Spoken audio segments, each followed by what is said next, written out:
Colonial slavery. Yeah, not exactly a topic you want to bring up at a party, but stick with me. It's important to understand, and I'll try to make it a little less, let's just say, doom and gloom. We'll explore who, what, when, where, and why, and how it shaped America. And yes, who was involved in the colonial slavery, you might ask? Mostly enslaved Africans forced to work on plantations growing crops like tobacco, rice, sugar, and indigo. And the colonial landowners? They got really, really rich off this. Imagine making a fortune while someone else does all the dirty work. Basically, the original I sit here counting coins while you break your back scenario. Not everyone thought this was a good idea. Enter Samuel Sewall, a Massachusetts judge in the late 1600s. In 1700, he wrote The Selling of Joseph, the first anti-slavery book in America.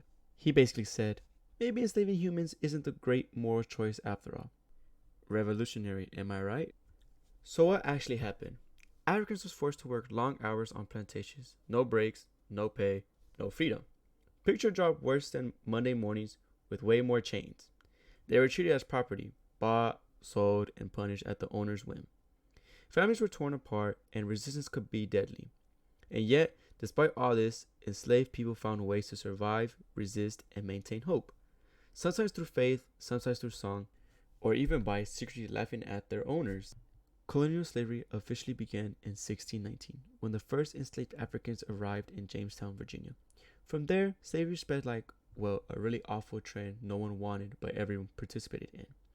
By the mid-1600s, slavery was permanent. Laws made it so that children of enslaved mothers would also be enslaved. Imagine having a terrible job and being told your kids automatically inherit it. Yikes. Just having that conversation with your kid like, well, son, you gotta go to work now. You're at that age. Abolition movements didn't gain real traction until 1800 or so. So we're talking centuries of injustice before people say, maybe it's time for a change, don't you think, Bob? Slavery wasn't picky. It happened across European colonies in the Americas. The South had massive plantations like Virginia, South Carolina, and Georgia. The Caribbean and parts of South America were also hot spots. Anywhere there were cash to be made, enslaved Africans were forced to do the work. And the landowners? They probably imagined themselves on the throne made of, well, crops and coins. Why did slavery exist? Money, money, and money. Plantation owners wanted cheap labor so they could sell crops for big profits. It's basically the first get-rich-quick scheme. Except instead of lemonade stand, it was human lives. To justify their behavior, colonists told themselves all sorts of nonsense. That's okay, they're not really people. They were people, and anyone who believed otherwise, well, let's just say they need a history lesson. Oh, Samuel Sewall, our OG whistleblower in a powdered wig, stepped up in 1700. He wrote The Selling of Joseph, calling out slavery as morally and biblically wrong. He basically said, hey, owning humans? Maybe not the best idea. This pamphlet planted seeds for the abolition movement. Other people started asking, wait, slavery is bad? Who would have knew? And history started moving forward. Fast forward a few decades, the abolition movement was growing. People protested, wrote letters, and published pamphlets. Some colonists were supportive, some not so much. Think of it like an extremely long, extremely serious social debate, but without Instagram or TikTok or Twitter.